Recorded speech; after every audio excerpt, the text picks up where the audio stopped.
Concept ہے ایک کہ اللہ تعالیٰ نے سب کچھ بنایا اور لوح و قلم میں لکھ دیا اور سب کچھ لکھا ہوا ہے. جیسے کہ اس پہ بخاری شریف کی اگر وہ حدیث دیکھیں تو بخاری میں ہے یا ترمذی میں ہے, میں اس بات پہ شور نہیں ہوں. اللہ تعالیٰ جو ہے وہ ماں کے رحم میں فرشتہ بٹھا دیتا ہے, وہ 40 دن یا 120 دن, پھر اس کے بعد وہ لکھتا ہے. تو اگر یہ سب کچھ لکھا ہوا ہے تو پھر ہم دعا کیوں کرتے ہیں؟ دعا کی اہمیت پھر کیا رہ جاتی ہے؟ بسم اللہ الرحمن الرحیم. اللہم صلی وسلم وبارک علی سیدنا و مولانا محمد وبارک وسلم وصلی علیہ. دیکھیں, اللہ رب العالمین نے جب انسان کو تخلیق فرمایا, جیسا کہ ابھی آپ نے یہ فرمایا کہ اللہ تعالیٰ اس کا مقدر لکھ دیتا ہے. جی. اب اسے کیا پتا کہ اس کے مقدر میں یہی لکھا ہو کہ دعا کرے گا تو ملے گا. ہاں. اگر اس نے دعا نہیں کی تو اس کو نہیں ملے گا. اگر اللہ تعالیٰ نے ایسا لکھا ہے اس کے حوالے سے تو پھر اس کو دعا کی وجہ سے ہی ملے گا. اور پھر یہ بھی عرض ہے کہ بعض تقدیریں ایسی ہوتی ہیں کہ جو ٹل نہیں سکتی. اٹل ہیں.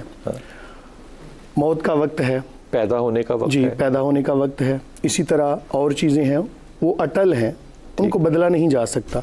لیکن کچھ چیزیں ایسی ہیں کہ جن کو اللہ تعالیٰ نے معلق فرما دیا ہے کسی چیز کے ساتھ. مثلا ایک انسان کے بارے میں یہ لکھا کہ یہ ماں باپ کی خدمت کرے گا تو اس کی عمر اتنی ہوگی, یہ ماں باپ کی خدمت نہیں کرے گا تو اس کی عمر اتنی ہوگی. ٹھیک ہے, یہ ہمیں کیسے علم ہوا کہ یہ لکھا ہوا ہے؟ اصل میں تقدیر کا مسئلہ ایسا ہے کہ اس کے بارے میں بہت زیادہ غور و فکر کرنے سے بھی منع کیا گیا ہے کہ حضرات شیخین حضرت ابوبکر صدیق رضی اللہ عنہ اور حضرت عمر بن خطاب رضی اللہ عنہ, آپ کو بھی منع فرمایا گیا کہ زیادہ اس کے اندر غور و فکر نہ کرو, عمل کرو. یہ بھی فرما دیا کہ جس عمل کے لیے تم پیدا کیے گئے ہو اللہ تعالیٰ وہ رستہ تمہارے لیے آسان فرما دے گا. اور پھر دعا سے تقدیر بدل جاتی ہے, وہ تقدیر کہ جو اٹل نہیں ہے. ٹھیک ہے جی, یہ بات. تو مفتی صاحب جس کے اوپر آپ فرما رہے ہیں کہ سوچنے سے منع کیا گیا, جی وہ چیز جو ہے وہ چینجبل ہے, جی وہ بدل بھی جاتی ہے. جی. تو اگر وہ بدل جاتی ہے پھر تو وہ میرے حق میں ہوئی نا, تو میں اپنے حق میں چاہوں گا. مثال کے طور پہ اگر میں ڈاکٹر صاحب اپنے دماغ سے سوچتا ہوں یہ کہ فرض کیجئے کہ ماں کو 2 آپشنز ہوں. ایک آپشن یہ ہو کہ وہ جنت اپنے پاؤں تلے رکھے, اور دوسری آپشن یہ ہو کہ وہ اپنی اولاد کا مقدر خود لکھے. تو بہتر آپشن وہ کون سی لے گی؟ مقدر لکھنے کا. تو یہ جو مقدر ہے, کیا دعا اس کا حصہ ہے یا دعا کوئی مقدر کے اوپر کوئی اور مقدم چیز ہے؟ بسم اللہ الرحمن الرحیم. دیکھیں, دعا کو اور تقدیر کو آپ الگ الگ رکھیں. جی. پھر شاید ہمیں بات سمجھ میں آ جائے. بہتر. تقدیر اللہ کا علم ہے. ٹھیک. اور دعا جو ہے وہ انسان کا عمل ہے. ٹھیک. اقبال کا ایک خطبہ ہے, اس کے خطبات میں سے تیسرا خطبہ غالباً ذات الہیہ کا تصور اور حقیقت دعا, اور the conception of God and meaning of prayer. اس میں اقبال نے جو ڈیفینیشن کی ہے نا دعا کی, وہ ہمیں ساری حقیقت آگاہ کر دے. کیا بات ہے.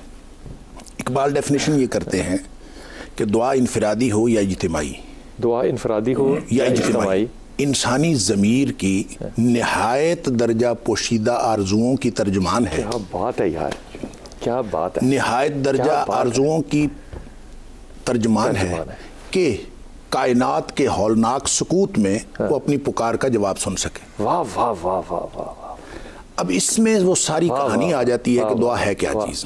اقبال بھی اس سے خوش ہوا ہوگا. سبحان اللہ. کیا بات ہے, کیا بات ہے. وہ یہ کہتا ہے کہ اس سے ایک برتر ہستی کا ادراک ہوتا ہے. ہائے ہائے ہائے.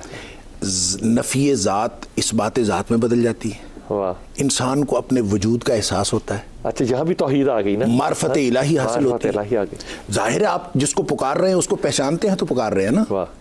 اور پھر کائنات کا ہولناک سکوت اس لیے کہا کہ یہ سارا شور اصل میں سکوت ہے. ہماری پکار تو سننے والا کوئی نہیں ہے نا, ہماری پکار سننے والا وہ ہے.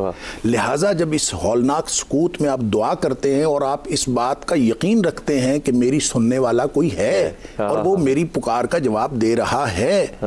اجیب دعوت الداعی اذا دعان, جب بھی میں پکاروں. دیکھیں دعا یہ جو عبادت ہے یہ 2 قسم کی ہے. ایک وہ جو خاص ہے طریقے کے اعتبار سے, مقام کے اعتبار سے, نماز ہے یا حج ہے یا زکوٰۃ ہے, یہ ساری عبادات. کچھ عبادات ہیں جو جس کا تعلق کسی مقام کے ساتھ بھی خاص نہیں ہے، کسی وقت کے ساتھ بھی خاص نہیں ہے، کسی طریقے کے ساتھ بھی خاص نہیں ہے. آپ نے تسبیح کرنی ہے اللہ کی، آپ نے تحمید کرنی ہے، آپ نے لا الہ الا اللہ پڑھنا ہے، آپ نے تکبیر پڑھنی ہے، آپ اللہ کا ذکر کرنا چاہتے ہیں، جیسے مرضی کریں. ٹھیک. لیکن دعا کا تعلق دونوں طریقوں سے ہے. وہ جو خاص طریقے ہیں وہ بھی دعا کے بغیر نہیں ہیں. ٹھیک. اور جو عام طریقے ہیں وہ بھی دعا کے بغیر نہیں. اصل چیز تو ہے ہی دعا. دعا ہوا العبادہ. نبی پاک صلی اللہ علیہ وسلم فرمائے عبادت تو ہے ہی دعا. اس کے بعد پھر آپ نے یہ آیت پڑھی، سورہ مومن کی آیت نمبر 60 آپ نے پڑھی کہ وَقَالَ رَبُّكُمُ ادْعُونِي أَسْتَجِبْ لَكُمْ. تمہارے رب نے یہ حکم دیا ہے کہ مجھے پکارا کرو، میں تمہاری دعا قبول کروں گا.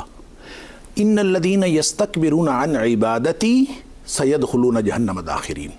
اور جو لوگ میری عبادت سے انحراف کریں گے، استکبار کریں گے، وہ عنقریب اوندھے منہ جہنم میں گرا دیے جائیں گے. اس سے یہ ثابت ہوا کہ الدعاء هو العبادہ. نبی پاک صلی اللہ علیہ وسلم ترمذی شریف کے اور اس میں بھی یقین بھی ہے. اچھا، یقین والی بات الگ بھی آپ نے فرمائی کہ دعا کرتے ہوئے آپ نے اگر ایسے ہی دعا کر دی، پتہ نہیں میری کوئی سن رہا ہے کہ نہیں سن رہا، وہ جیسے وہ کہتے ہیں کہ تو سامنے آ میں سجدہ کروں، پھر بات ہے سجدہ کرنے کی، تو اور کہیں میں اور کہیں، تیرے نام کو سجدہ کون کرے. تو ہم نے جب یہ سمجھ رکھا ہے کہ پتہ نہیں کس سے دعا، ہواؤں میں ہماری دعائیں تحلیل ہو رہی ہیں. نبی پاک صلی اللہ علیہ وسلم اس طرح کی دعائیں قبول نہیں ہوتی. آپ فرمائے ادعوا اللہ وَأَنْتُمْ مُوقِنُونَ بِالْإِجَابَةِ. دعا کے اندر بھی آپ کی توجہ چاہیے، دعا یقین کے ساتھ کریں کہ آپ کی دعا قبول ہو رہی ہے. اور اللہ تعالیٰ غافل اور جو بالکل غفلت میں ڈوبا ہوا دل ہے اس کی طرف سے اللہ تعالیٰ قبول نہیں کرتا. یہ غفلت والے دل پہ ذرا آپ توجہ فرمائیے، یہ غفلت والا دل کیسا ہے؟ پھر میں دعا پہ آؤں گا آپ کے ساتھ. اچھا، یہ واپس ہم نے تقدیر پہ آنا ہے. میری گفتگو کا آدھا حصہ باقی ہے. عرفانی صاحب تقدیر پہ آنا ہے واپس. تقدیر پہ واپس. دیکھیے، انسان کی تخلیق اور اس کے بعد انبیاء کرام کا آنا، اس کے بعد جب نبی کریم صلی اللہ علیہ وآلہ وبارک وسلم کی اس کائنات میں آمد ہوئی ہے، یا مسلمان کے لیے تو اللہ تعالیٰ کے ساتھ تعلق کے لیے کچھ معمولات قائم کر دیے گئے. روزانہ کا معمول یہ ہے کہ کم از کم 5 نمازیں، سال میں 1 مہینہ روزے. اللہ توفیق دے. جی، اللہ توفیق دے. اللہ توفیق، یقیناً توفیق دے. توفیق ہے. دیکھیے، میں ایک بات یہ کہ جو یہ کہتے ہیں نا کہ جی مجھے یہ مجبوری ہے یا میں نہیں کر سکتا، میں اس پر یقین نہیں کرتا. اس لیے کہ جب اس نے فرض کیا ہے اور اس انداز میں، لیکن رخصت بھی تو اس لیے دی ہے نا کہ اگر کوئی جینون کیس ہو تو نماز میں رخصت نہیں ہے، نماز کے طریقہ کار میں رخصت ہے. کہ مجبوری یا معذوری میں طریقہ کار میں رخصت آ جاتی ہے، نماز میں رخصت نہیں ہے. اب اسی طرح سے رمضان کے روزے ہیں، جس طرح سے یہ ارشاد ہے کہ جس نے ایک روزہ جان بوجھ کر چھوڑ دیا وہ ساری زندگی بھی روزے ادا کر رکھتا رہے تو وہ اس کی ادا نہیں ہو سکے گی. لیکن مجبوری میں اگر کوئی جینونلی پیشنٹ ہے تو وہ تو چھوڑ سکتا ہے، ظاہر ہے اس کو رخصت ہے.